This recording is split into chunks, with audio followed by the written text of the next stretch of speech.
Hello, happy home മേക്കറിന്റെ ഒരു പുതിയ വീഡിയോയിലേക്ക് നിങ്ങൾക്ക് എല്ലാവർക്കും സ്വാഗതം. ഇന്ന് നമ്മൾ ക്രിസ്മസ് സ്പെഷ്യൽ ആയിട്ടുള്ള ഒരു കുറുമയുടെ റെസിപ്പിയാണ് ചെയ്യുന്നത്. അല്ല അടിപൊളിയായിട്ടുള്ള നല്ല ക്രീമി ആയിട്ടുള്ള ഒരു മട്ടൻ കുറുമ. അപ്പൊ നമുക്ക് വേഗം തന്നെ ഇതെങ്ങനെയാണ് തയ്യാറാക്കിയതെന്ന് വീഡിയോ ഒന്ന് കണ്ടു നോക്കിയാലോ. അപ്പൊ നമ്മള് ഇത്തവണത്തെ ക്രിസ്മസ് സ്പെഷ്യൽ ആയിട്ട് ഒരു മട്ടൻ കുറുമയാണ് ചെയ്യുന്നത്. അപ്പൊ അതിന് വേണ്ടിയിട്ട് ഞാനിവിടെ 1/2 കിലോ മട്ടനാണ് എടുത്തിരിക്കുന്നത്. അത് നല്ലതുപോലെ ഒന്ന് കഴുകി വെച്ചിട്ടുണ്ട്. ഇതിലേക്ക് ഒരു വലിയ ടീസ്പൂൺ അളവിലെ പെപ്പർ പൗഡർ ഇട്ട് കൊടുക്കുന്നുണ്ട്. ഞാനിവിടെ വൈറ്റ് പെപ്പർ പൗഡറാണ് യൂസ് ചെയ്യുന്നത്. ഇനി ഇതിലേക്ക് ആവശ്യത്തിനുള്ള ഉപ്പ് ചേർത്ത് കൊടുക്കാം. നമ്മുടെ ഈ ഒരു മട്ടനിലേക്ക് ആവശ്യമായിട്ടുള്ള ഉപ്പ് മാത്രം ഇപ്പം ചേർത്ത് കൊടുത്താൽ മതി. അതുപോലെ നമ്മൾ ഈ മട്ടനും അതുപോലെ ഡക്ക് ഒക്കെ വാങ്ങിക്കുമ്പോൾ അതിന് ചിലപ്പോൾ നമുക്കൊരു ഉളുമ്പ് മണം ഫീൽ ചെയ്യാന്ന് പറയും. അതല്ലെങ്കിൽ നമുക്കൊരു അത്ര ഇഷ്ടപ്പെടാത്തൊരു മീറ്റിൻ്റെ ഒരു സ്മെല്ലുണ്ടാവും. അത് മാറാനായിട്ട് നമ്മൾ മീറ്റ് ഫ്രഷ് ആയിട്ട് വാങ്ങിച്ചു കൊണ്ടുവരില്ലേ, അപ്പം തന്നെ അതല്ലെങ്കിൽ നമ്മൾ കുക്ക് ചെയ്യുമ്പോൾ ആദ്യം വാഷ് ചെയ്യുന്നതിന് മുമ്പ് കുറച്ച് വെളിച്ചെണ്ണ, പച്ച വെളിച്ചെണ്ണ നല്ലതുപോലെ പുരട്ടി കൊടുത്ത് ഒരു 5 മിനിറ്റ് 10 മിനിറ്റ് ഒക്കെ കഴിഞ്ഞ് കഴുകിയെടുത്താൽ ആ ഒരു സ്മെല്ല് നമുക്ക് ഉണ്ടാവില്ല. അപ്പോൾ അതൊന്ന് ചെയ്ത് നോക്കൂ. നല്ലൊരു ടിപ്പായിട്ട് എനിക്ക് തോന്നി. ഞാൻ ചെയ്ത് നോക്കിയപ്പോൾ സക്സസ് ആയി. ഓക്കെ, അപ്പോൾ ഇത് നല്ലതുപോലെ ഒന്ന് മിക്സ് ചെയ്ത് വെക്കാം. ഇത് നമുക്ക് നല്ലതുപോലെ ഒന്ന് തിരുമ്പി വയ്ക്കാം. നമ്മൾ ചേർത്ത് കൊടുത്തിട്ടുള്ള ഉപ്പും അതുപോലെ കുരുമുളകും ഒക്കെ നല്ലതുപോലെ ഒന്ന് ഈ ഒരു മീറ്റിലേക്ക് മിക്സ് ചെയ്തിട്ട് വെച്ചു. ഇനി നമുക്കിതിലേക്ക് കുറച്ച് കാര്യങ്ങൾ ചതച്ച് ചേർക്കണം. അപ്പോൾ ഇത് മാറ്റി വെച്ച് അതിനുള്ള കാര്യങ്ങൾ ചെയ്യാം. ഞാനിവിടെ കുറച്ച് വെളുത്തുള്ളി എടുത്തിട്ടുണ്ട്. ഒരു 7-8 അല്ലി വെളുത്തുള്ളി എടുത്തിട്ടുണ്ട്. ചിലത് വലുതും ചിലത് ചെറുതുമാണ്. കുറച്ച് വെളുത്തുള്ളി ചേർക്കുമ്പോഴാണ് ആ ഒരു നല്ലൊരു ഫ്ലേവർ കിട്ടുക. അതുപോലെ നല്ല എരിവുള്ള ഒരു പച്ചമുളക് എടുത്തിട്ടുണ്ട്. ഒരു കഷ്ണം ഇഞ്ചി എടുത്തിട്ടുണ്ട്. ഇനി കുറച്ച് കരിവേപ്പിലയും കൂടെ എടുത്തിട്ടുണ്ട്. ഇതെല്ലാം കൂടെ നല്ലതുപോലെ ഒന്ന് ചതച്ചെടുക്കണം. നമ്മൾ ചതച്ച് കൊണ്ടുവന്നിട്ടുള്ള ഇഞ്ചി, വെളുത്തുള്ളി, അതുപോലെ പച്ചമുളക്, വേപ്പില ഇത് മട്ടനിലേക്ക് ഇട്ട് കൊടുത്തു. വീണ്ടും ഇത് നല്ലതുപോലെ ഒന്ന് മിക്സ് ചെയ്യാം. ഇനി ഇതിലേക്ക് കുറച്ച് വെള്ളം ഒഴിച്ചു കൊടുക്കണം. കുറച്ച് വെള്ളം ഒഴിച്ചു കൊടുത്താൽ മതി. നമ്മുടെ മട്ടൺ നല്ലതുപോലെ നമുക്ക് വേവിച്ചെടുക്കണം. ഇനി നമുക്കിത് വേവിച്ചെടുക്കാം. 3-4 വിസിൽ, അതായത് നിങ്ങളുടെ കയ്യിലുള്ള മട്ടൺ നല്ലതുപോലെ വെന്ത് വരണം. അതിന് എത്ര വിസിൽ വേണോ അത്രയും ഇട്ട് ആ പ്രഷറൊക്കെ കഴിഞ്ഞതിന് ശേഷമാണ് നമ്മൾ ബാക്കി കാര്യങ്ങൾ ചെയ്യുന്നത്. ഞാൻ ഇതിലൊരു ഇമ്പോർട്ടൻ്റ് ആയ കാര്യം ചെയ്യാനായിട്ട് മറന്നു പോയിട്ടുണ്ടായിരുന്നു. അതായത് നമ്മൾ ഈ മട്ടൻ കുറുമ വെക്കാൻ ഉദ്ദേശിക്കുമ്പോൾ, അതായത് ആദ്യം തന്നെ മീറ്റൊക്കെ വാഷ് ചെയ്യുന്നതിന് മുമ്പ് കുറച്ച് അണ്ടിപ്പരിപ്പ് വെള്ളത്തിലിട്ട് കുതിർക്കാനായിട്ട് വെക്കണം. ഈ ഒരു ഗ്രേവി നല്ല റിച്ച് ആയിട്ടുള്ള ക്രീമി ആയിട്ടുള്ള ഒരു ഗ്രേവിയാണ്. അപ്പോൾ അതിന് ആവശ്യമായിട്ടുള്ള അണ്ടിപ്പരിപ്പ് നമ്മൾ ആദ്യം തന്നെ വെള്ളത്തിലൊന്ന് കുതിർത്ത് വെക്കണം. അപ്പോഴാണ് പെട്ടെന്ന് നന്നായിട്ട് അരങ്ങി കിട്ടുക. അപ്പോൾ അത് ചെയ്യാനായിട്ട് മറക്കരുത് കേട്ടോ.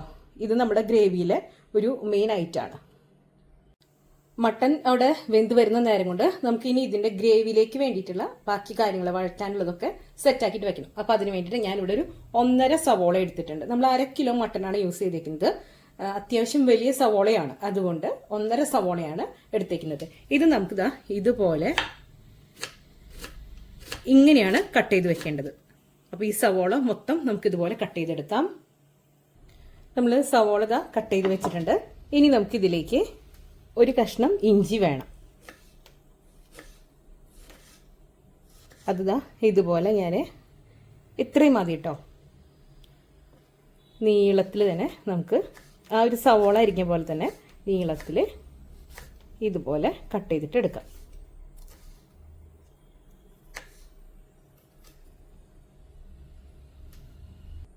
ഇനി വലിയ 4 അല്ലി വെളുത്തുള്ളി എടുത്തിട്ടുണ്ട്. അതും നമുക്കിതാ ഇതുപോലെ നീളത്തിൽ കട്ട് ചെയ്തിട്ട് വെക്കാം. ഇനി ഇതിലേക്ക് വേണ്ടത് 2 പച്ചമുളകാണ്. നല്ല എരിവുള്ള പച്ചമുളകാണ് എടുത്തേക്കുന്നത്. അതും നമുക്ക് നീളത്തിൽ കട്ട് ചെയ്തിട്ട് എടുക്കാം. ഞാനിത് ഇതുപോലെയാണ് കട്ട് ചെയ്തേക്കുന്നത്. ഇനി നമുക്കിതിലേക്ക് വേണ്ടത് കുറച്ച് കരിവേപ്പിലയാണ്. ഇത്രയുമാണ് നമുക്കിതിലേക്ക് കട്ട് ചെയ്ത് വെക്കേണ്ട കാര്യങ്ങൾ. ഇനി ഇതിലേക്ക് വേണ്ട മസാലകളുണ്ടല്ലോ, അതായത് സ്പൈസസ്, അതൊക്കെ എന്താണെന്ന് നമുക്ക് നോക്കാം. ഇതിലേക്ക് നമ്മൾ ഓൾ സ്പൈസസ് ആയിട്ട് തന്നെയാണ് ചേർക്കുന്നത്. ഒരു കഷ്ണം പട്ട, ഞാനത് ചെറുതാക്കി മുറിച്ചതാണ്, അതെടുത്തിട്ടുണ്ട്. ഇനിയൊരു 4 കരയാമ്പൂ എടുത്തിട്ടുണ്ട്. 4ഓ 5ഓ എടുക്കാം, ചെറുതാണെങ്കിൽ 5 എണ്ണം എടുക്കാം. 3 ഏലക്കായ എടുത്തിട്ടുണ്ട്. ഒരു ബേ ലീഫ് എടുത്തിട്ടുണ്ട്. ഇത്രയാണ് നമ്മൾ ഇതിലേക്ക് ചേർക്കുന്ന സ്പൈസസ്. ഇനി ഇതിലേക്ക് വേണ്ടത് 1 മഗ് നിറച്ച അളവിൽ ഞാനിവിടെ പാലെടുത്തിട്ടുണ്ട്. പാല് നിങ്ങൾക്ക് കോക്കനട്ട് മിൽക്കോ അതല്ലെങ്കിൽ സാധാരണ പാലോ ഏത് വേണമെങ്കിലും യൂസ് ചെയ്യാം. ഞാനിവിടെ സാധാരണ പാലാണ് യൂസ് ചെയ്യുന്നത്. അത് 1 മഗ് എടുത്തിട്ടുണ്ട്. നോർമൽ കപ്പിൽ വരുമ്പോൾ ഒരു 2 കപ്പ് അളവിൽ ഏകദേശം വരും. അപ്പോൾ ഇത്രയും കാര്യങ്ങൾ സെറ്റായി. ഇനി നമുക്ക് ഈ അണ്ടിപ്പരിപ്പ് ഒന്ന് അരച്ചെടുക്കണം. അത്രയും കൂടെ ആയ നമ്മുടെ ഈ ഒരു ഗ്രേവിക്ക് വേണ്ടിയിട്ടുള്ള എല്ലാ കാര്യങ്ങളും സെറ്റായി. നമ്മളിത് വെളിച്ചെണ്ണയിലാണ് കുക്ക് ചെയ്യുന്നത്. അപ്പോൾ ഇതും കൂടെ നമുക്കൊന്ന് അരച്ചെടുക്കാം. നമ്മുടെ മട്ടൻ ഇവിടെ നല്ലതുപോലെ വെന്ത് സെറ്റായി വന്നിട്ടുണ്ട്. ഇനി നമുക്ക് ഗ്രേവി തയ്യാറാക്കാം. ഞാനിവിടെ ഒരു കടായി വെച്ചിട്ടുണ്ട്. ഇതിലേക്ക് നമ്മൾ വെളിച്ചെണ്ണയാണ് ഒഴിച്ചു കൊടുക്കുന്നത്. ഞാൻ നേരത്തെ പറഞ്ഞല്ലോ, നമ്മൾ വെളിച്ചെണ്ണയിലാണ് ഇത് ചെയ്യുന്നത്. അപ്പോഴാണ് അതൊരു കറക്റ്റ് ആയിട്ടുള്ള ഫ്ലേവർ നമുക്ക് കിട്ടുള്ളൂ. ഒരു 2 ടീസ്പൂണോളം വെളിച്ചെണ്ണ ഒഴിച്ചു കൊടുക്കാം. ഇതിലേക്ക് നമ്മൾ എടുത്തു വെച്ചിരിക്കുന്ന സ്പൈസസ് ഉണ്ടല്ലോ, അതിട്ട് കൊടുക്കുകയാണ്. ഇതൊന്ന് ചൂടായിട്ട് വരുമ്പോൾ ഇതിലേക്ക് നമ്മൾ കട്ട് ചെയ്ത് വെച്ചേക്കുന്ന ഇഞ്ചി അതുപോലെ വെളുത്തുള്ളി ഇട്ട് കൊടുക്കാം. ഒന്ന് വഴറ്റിയെടുക്കാം. മുരിയേണ്ട ആവശ്യമൊന്നുമില്ല.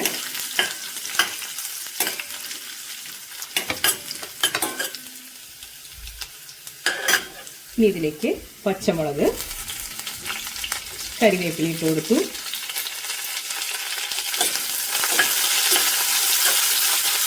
ഇതിലേക്ക് കട്ട് ചെയ്ത് വെച്ചേക്കുന്ന സവോള ഇട്ട് കൊടുക്കുകയാണ്. ഇനി ഇത് നല്ലതുപോലെ ഒന്ന് വഴന്നു വരണം. സവോള നല്ലതുപോലെ വഴന്നു വരണം. അതേസമയം ഇത് മൂത്ത് നല്ല ബ്രൗൺ കളറായി വരേണ്ട ആവശ്യമൊന്നുമില്ല. വഴന്നാൽ മാത്രം മതി. അപ്പോൾ അത് നമുക്ക് ചെയ്തെടുക്കാം. നമ്മുടെ സവോളയൊക്കെ ഒന്ന് വാടി വന്നിട്ടുണ്ട്. ഇതിലേക്ക് നമ്മൾ വേവിച്ച് വെച്ചേക്കുന്ന മട്ടൻ ഉണ്ടല്ലോ, അത് ഇട്ട് കൊടുക്കുകയാണ്. നല്ലതുപോലെ ഒന്ന് മിക്സ് ചെയ്തിട്ട് എടുക്കാം. വേണമെങ്കിൽ കുറച്ച് വെള്ളം കൂടെ ചേർത്ത് നല്ലതുപോലെ ഒന്ന് തിളപ്പിച്ച് വറ്റിച്ചെടുക്കാം. അപ്പോഴാണ് ആ ഒരു മസാലയും ഈ ഒരു മട്ടൻ്റെ ഗ്രേവിയും ഒക്കെ കൂടെ നല്ലതുപോലെ ബ്ലെൻഡായിട്ട് വരിക. എനിക്ക് മട്ടൻ വേവിച്ച വെള്ളം കുറച്ചേ ഉണ്ടായിരുന്നുള്ളൂ. അതുകൊണ്ട് ഞാൻ കുറച്ചും കൂടെ വെള്ളം ചേർത്ത് നല്ലതുപോലെ ഇത് തിളപ്പിച്ചെടുക്കുകയാണ്.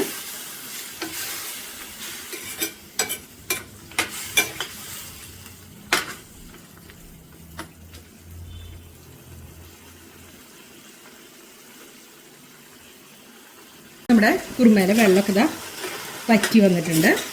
ഇനി നമുക്കിതിലേക്ക് നമ്മൾ അരച്ച് വെച്ചേക്കുന്ന അണ്ടിപ്പരിപ്പ് ചേർത്ത് കൊടുക്കുകയാണ്. നല്ലതുപോലെ മിക്സ് ചെയ്യാം. ഇനി നമുക്കിതിലേക്ക് ചേർത്ത് കൊടുക്കേണ്ടത് നമ്മൾ എടുത്ത് വെച്ചേക്കുന്ന പാലാണ്. അത് ചേർത്ത് കൊടുക്കാം. നല്ലതുപോലെ ഒന്ന് മിക്സ് ചെയ്തിട്ട് കൊടുക്കാം. നല്ല റിച്ച് ആയിട്ടുള്ള മട്ടൻ കുറുമയാണിത്. ഒന്ന് തിളച്ചോട്ടെ. അതുപോലെ ഈ സമയത്ത് നമുക്കിതിൽ ആവശ്യത്തിനുള്ള എരിവും അതുപോലെ ഉപ്പൊക്കെ ഉണ്ടോ നോക്കാം. എരിവ് കുറവുണ്ടെങ്കിൽ കുരുമുളക് പൊടി ചേർത്ത് കൊടുക്കാം. അപ്പോൾ ഇതൊന്ന് തിളക്കട്ടെ. അങ്ങനെ നമ്മുടെ മട്ടൻ കുറുമ ഇവിടെ നല്ലതുപോലെ തിളച്ചിട്ടുണ്ട്. ഇനി ഇതിലേക്ക് വേണമെങ്കിൽ നിങ്ങൾക്ക് താല്പര്യമുണ്ടെങ്കിൽ ഒരല്പം ഏലക്ക പൊടിച്ചത് ചേർത്ത് കൊടുക്കാം. നല്ലൊരു ഫ്ലേവർ കിട്ടാൻ വേണ്ടിയിട്ടാണ്, എക്സ്ട്രാ ഒരു ഫ്ലേവർ കിട്ടാൻ വേണ്ടിയിട്ടാണ്. വളരെ കുറച്ച് മാത്രം ചേർത്ത് കൊടുത്താൽ മതി കേട്ടോ. അപ്പം അത് നമ്മൾ ചേർത്ത് കൊടുത്തു. ഒന്ന് മിക്സ് ചെയ്ത് കൊടുക്കാം. ഇനി നമുക്ക് സ്റ്റൗ ഓഫ് ചെയ്യാം. കേട്ടോ, നല്ല റിച്ച് ആയിട്ടുള്ള നല്ല ക്രീമി ആയിട്ടുള്ള മട്ടൻ കുറുമ റെഡി ആയിട്ടുണ്ട്. ഇനി ഇതിൻ്റെ മുകളിലേക്ക് നമ്മൾ ഒരല്പം പച്ച വെളിച്ചെണ്ണ ഒന്ന് ഇട്ട് കൊടുക്കുന്നുണ്ട്. ഇതും ഓപ്ഷനിലാണ്. അത് ചേർക്കുമ്പോൾ അതിനൊരു പ്രത്യേക ഫ്ലേവറാണ് കേട്ടോ. ഒന്നും കൂടി മിക്സ് ചെയ്തു. ഇനി കുറച്ച് നേരം കൂടി അടച്ച് വെച്ച് കഴിഞ്ഞാൽ നല്ല തിക്കായിട്ടുള്ള ഗ്രേവി നമുക്ക് കിട്ടും. ഗ്രേവിയുടെ തിക്നെസ്സൊക്കെ നിങ്ങളുടെ ഒരു നിങ്ങൾക്ക് എത്ര വേണം അതിനനുസരിച്ച് തീരുമാനിക്കേണ്ടതാണ്. അങ്ങനെ നമ്മുടെ അടിപൊളിയായിട്ടുള്ള ക്രിസ്മസ് സ്പെഷ്യലായിട്ടുള്ള മട്ടൻ കുറുമ ഇവിടെ റെഡി ആയിട്ടുണ്ട്. അപ്പോൾ ഇന്നത്തെ നമ്മുടെ ക്രിസ്മസ് സ്പെഷ്യൽ ആയിട്ടുള്ള അടിപൊളിയായിട്ടുള്ള ക്രീമി ആയിട്ടുള്ള മട്ടൻ കുറുമ റെഡി ആയിട്ടുണ്ട്.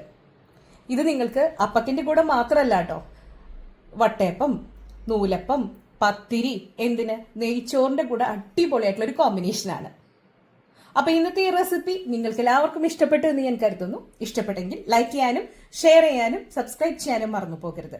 അടുത്തൊരു അടിപൊളി റെസിപ്പിയുമായി വീണ്ടും കാണാം. അതുവരേക്കും താങ്ക് യു.